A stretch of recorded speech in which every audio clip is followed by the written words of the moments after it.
Ricardo Vegrezinovski, o Ricardo Veg, jornalista, multimídia, marqueteiro digital, empolgadaço com a vida, e este é o programa Agro e Negócio. Nos últimos anos, o agronegócio brasileiro vem aumentando sua fatia de importância para a economia nacional. Afinal, uma das grandes vocações do Brasil é a produção de alimentos, em função da nossa vasta quantidade de terras, do clima e, nos últimos tempos, as novas tecnologias aplicadas. Mas para a economia girar é preciso dinheiro circulando. E nesse sentido, surge uma grande oportunidade para as startups fintech que unem finanças e tecnologia. Então, se você tem intenção de se dar bem no mercado financeiro voltado ao agronegócio, preste atenção na entrevista de hoje. Trata-se de uma nova opção de financiamento para o setor, popularmente conhecido como crowdfunding, só que voltado ao agronegócio.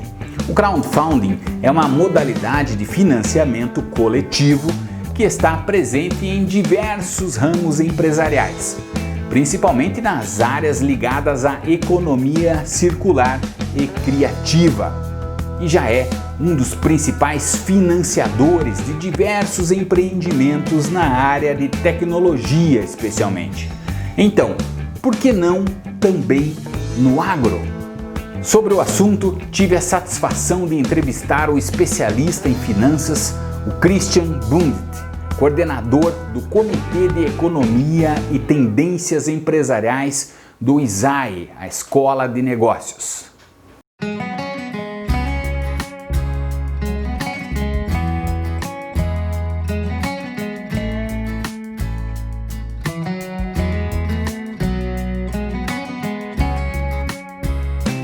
Este é o programa Agro e Negócio. Eu estou agora aqui com o Christian Bundt, ele que é especialista em finanças. Nós ouvimos muito falar já em crowdfunding, né? Esse é um termo já quase conhecido aí da maioria das pessoas. E vocês surgem agora como um termo, pelo menos para mim, relativamente interessante. Crowdfarming, né? Tá ali a palavra farm, né? De fazenda em inglês ali no meio, crowdfarming. Então, de crowdfunding para crowdfarming, como que funciona esse financiamento, né? Afinal, nós estamos falando de financiamento coletivo. Conta para nós, Cristiano. Muito bem. Primeiramente, agradeço o espaço para a gente falar sobre esse assunto. O crowdfunding, ou farm crowdfunding, ou crowdfarming, como você colocou, são expressões aí que digamos assim, personalizam, né, o crowdfunding voltado para o agronegócio. E esse crowdfunding voltado para o agronegócio, ele já existe já há algum tempo, mas normalmente ele estava vinculado àquelas ações que em inglês há um termo que diz farm to fork, ou seja, da mesa, da fazenda para a mesa, da fazenda para o garfo, que é a tradução literal aí, né? Então, para pequenas propriedades. Então, às vezes, uma propriedade que tinha uma situação familiar, às vezes, afetada, ou dentro de um contexto específico, como o pessoal, por exemplo, sem terra, às vezes tem essas ações específicas nos acampamentos que tem essas iniciativas, todos são crowdfarming, eles acabam juntando dinheiro de muitas pessoas para direcionar para um empreendimento, né, rural. Então, isso já é um fenômeno que existe há algum tempo, e isso começou a se expandir para propriedades um pouco maiores, que fugiam daquele, como é que eu vou te dizer, daquele vínculo familiar, né? Porque era só a família que cuidava muito bem da propriedade, tinha uma ação ambiental bastante eficiente, né? Aproveitava todos os recursos de fato da propriedade, sempre com um cuidado, digamos assim, para o meio ambiente um pouco mais exagerado, exagerado entre aspas, um cuidado um pouco maior. Mas ao mesmo tempo, isso começou a ir a olhos de outros produtores, um pouco mais estruturados, um pouco maiores, que viram a possibilidade de também tomar esse tipo de financiamento, né? Que em um primeiro momento ele não tinha retorno, né? Você pagava, ajudava, recebia o produto, não se falava em retorno financeiro, não era um investimento, era uma compra antecipada, digamos assim. Agora não, agora a gente teve uma roupagem nova, digamos assim, que trouxe como uma opção de investimento essa situação do crowdfunding.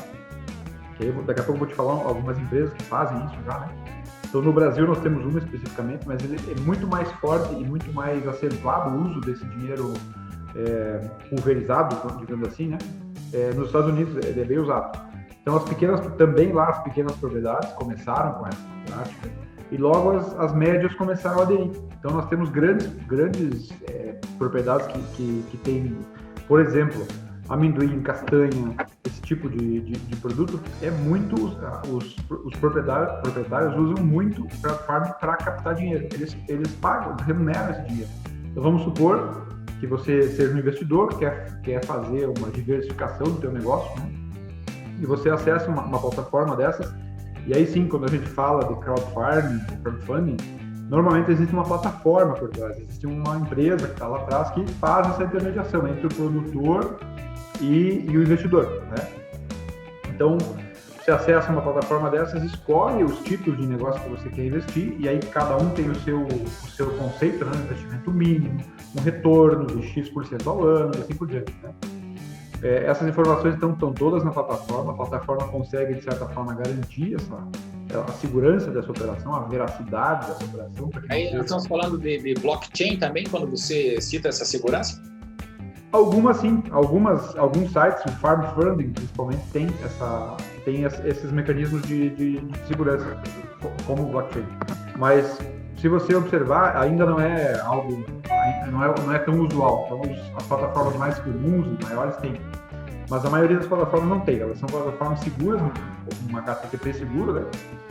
Um HTTPS, né? Mas eles não têm. Mas o que eles fazem? Eles checam a veracidade, eles vão checar os documentos de quem está informando, vão checar os documentos da propriedade, vão verificar se a propriedade de fato existe, se já produziu.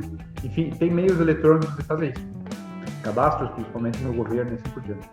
Então, essa plataforma faz intermediação. Vamos supor que o Ricardo tem um dinheiro sobrando, quer fazer um investimento, e ele diz, olha, eu já tenho investimento em ações, eu já tenho investimento no CDB, eu já tenho investimento num fundo, enfim, e eu quero diversificar, quero pôr um pouco de dinheiro no agronegócio. Ou você vai na bolsa e compra ações de empresas de agronegócio, temos várias aí, né? Ou você vai direto no produtor. Direto no produtor significa aí, então, uma plataforma consolidadora dessas e diz, olha, eu quero apostar então na propriedade do Christian, por exemplo, né, que está lá na plataforma, e o Christian paga um retorno de 12% ao ano. Aí você vai dizer, olha, esse retorno para mim ele é suficiente, né? Ele é justo, ao meu ver. Então eu vou estar aqui o meu dinheiro, obviamente tudo isso é eletrônico, né? Não há transação em cash de maneira nenhuma. Vai para essa plataforma, a plataforma deve retirar o seu percentual, né? E entrega para o produtor. Passado o período lá de retorno, novamente o dinheiro vai para a plataforma repassa para o investidor. Então, há uma certa segurança, digamos assim, né? Isso não é garantido por fundos públicos, né? Essa operação. Ele é uma operação de risco conhecido, né? E ainda não controlado, né? Pelo Banco Central, não controlado pela CVM. Mas o Banco Central tem controle, no Brasil, pelo menos, tem controle sobre as operações de crowdfunding. Então, também há uma certa segurança de que existe um órgão vigilante que cuida dessas operações. Então, traz segurança tanto para quem vai tomar quanto para quem vai emprestar. Bom, você... Um detalhe. Sim, desculpa, pode falar. Tem um detalhe. Normalmente, os investidores, né, eles estão mais propensos a fazer investimentos em propriedades que tenham, como é que eu vou te dizer, que respirem ou que exalem um espírito, que é o espírito da sustentabilidade. Em alemão, nós usamos um termo chamado Zeitgeist, que é muito, se procurar na internet você vai achar. Ele se é que não conhece alemão, ele significa o espírito da época, né? Então, esse Zeitgeist que está carregado nesses empreendimentos tem muito a ver com sustentabilidade e com a perna ambiental da sustentabilidade bastante grossa, a coxa grossa da sustentabilidade ambiental. Bom, o senhor também é coordenador do Comitê de Economia e Tendências Empresariais do ISAE, né? A Escola de Negócios. Bom, pegando aqui o nome do seu cargo lá que o senhor coordena, Economia e Tendências. Vamos falar de tendências, né? O senhor está mostrando para nós aqui uma nova forma, vamos dizer assim, uma diferente forma de investimento. Bom, temos dois lados. Temos o lado do investidor e temos o lado do produtor. Vamos falar aqui para o lado do produtor. O que o produtor tem de benefício, né? O que ele pode visualizar, o que ele pode alcançar com um sistema desse de financiamento coletivo, né? Ou no caso, o crowdfarming. Vamos incorporar um produtor que ele está lá querendo trocar a colheitadeira, está querendo comprar sementes, ou, por exemplo, como aconteceu agora no oeste de Santa Catarina, muitos produtores perderam a plantação porque não germinou devido à seca, e ele vai ter que comprar sementes novamente. Então, ele está precisando do dinheiro para... Vamos citar esse caso aí hipotético, mas não tão hipotético assim, quase real. Ele precisa comprar sementes de novo porque perdeu tudo, e o crowdfarming é uma solução para isso? É uma solução, sem dúvida. Óbvio que nós precisamos ter uma plataforma para fazer esse gerenciamento, né? Não que não possa acontecer diretamente entre tomadores, mas aí não é um crowdfunding, é um empréstimo, né? Justamente o crowdfarming, no espírito do crowdfunding, que sejam pequenas cotas, né? Que o risco seja bastante diluído para todos, né? Então, essa eu acho que é a grande diferença do tipo de investimento. O tomador, então o produtor nesse caso, o produtor rural, ele vai até essa plataforma e vai dizer, olha, eu tenho aqui a minha propriedade, ela tem essas condições, tamanho, o que ela produz, qual a rentabilidade esperada do negócio, se existir um histórico de rentabilidade, também é importante, né, para dar mais segurança para o investidor, e vai apresentar o seu case, vai dizer, olha, eu quero captar 1 milhão, 2 milhões, enfim, o valor que é necessário para a propriedade dele, ou o valor que ele deseja para a propriedade. Às vezes isso é um complemento aos recursos próprios, por exemplo. A burocracia, o que ele tem de vantagem, ou teria de vantagem nessa operação? A burocracia é menor, né? Quando você vai no banco, por exemplo, tomar um financiamento, vamos supor que um produtor desses, ele não tem recursos próprios, ele vai ter que tomar.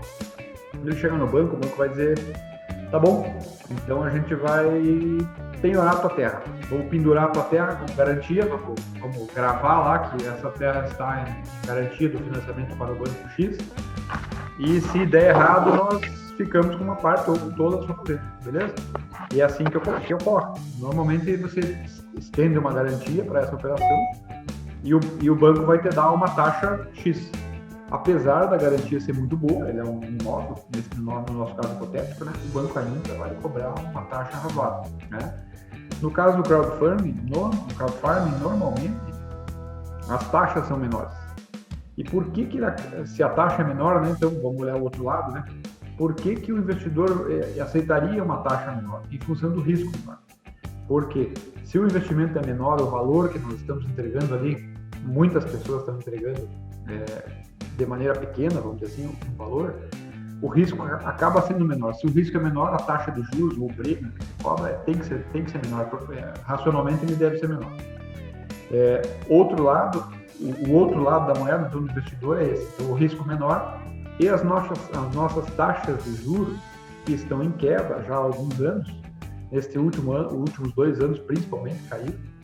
Isso não tem a ver com o governo, não é Bolsonaro, PC, isso é economia mesmo. A economia ela é um tanto independente do governo, influenciada, mas um tanto independente. Então, com esse juro baixo, quem é que quer deixar, por exemplo, dinheiro no CDB, sei lá, menos de 2% ao ano, né? Se de repente nós vamos para um investimento desse, ele te paga 8, 10, que é pouco para quem vai tomar, sem uma garantia, sem nada, né?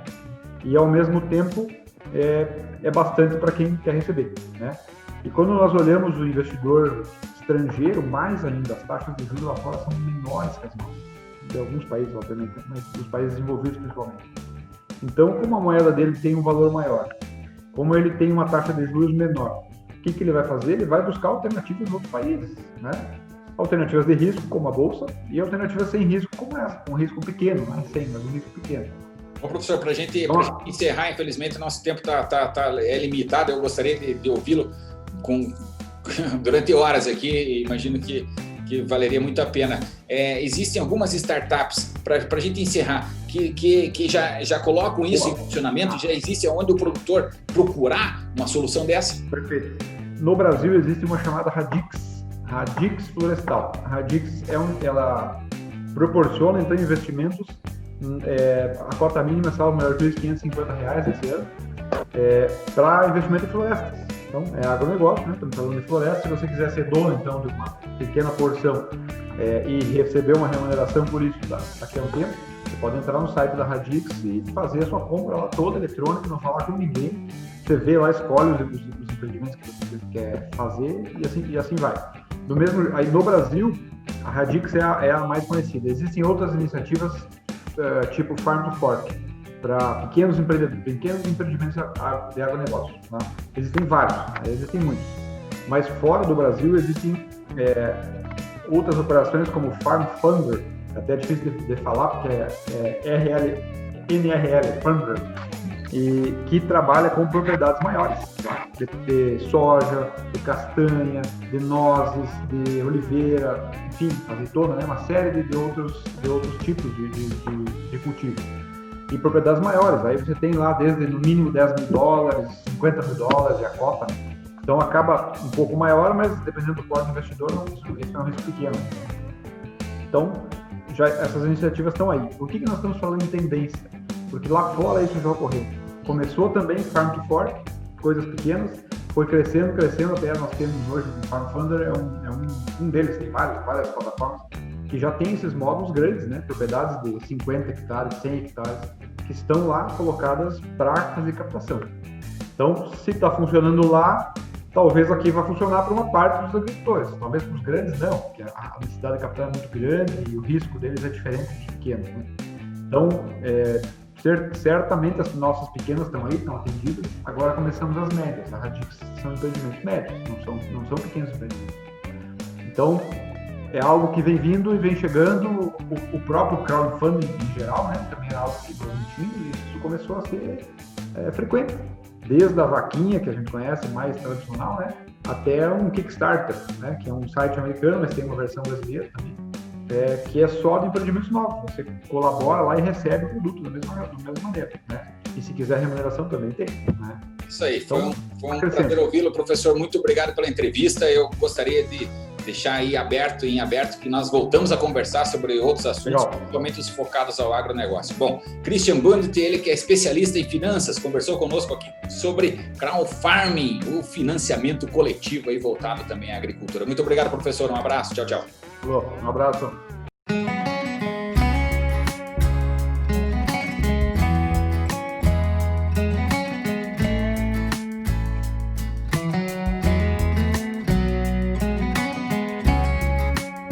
É isso aí, este é o programa Agro e Negócio, multimídia para televisão, podcasts, sites, listas de transmissão, redes sociais e para as rádios parceiras, em especial a Sensações Web Rádio.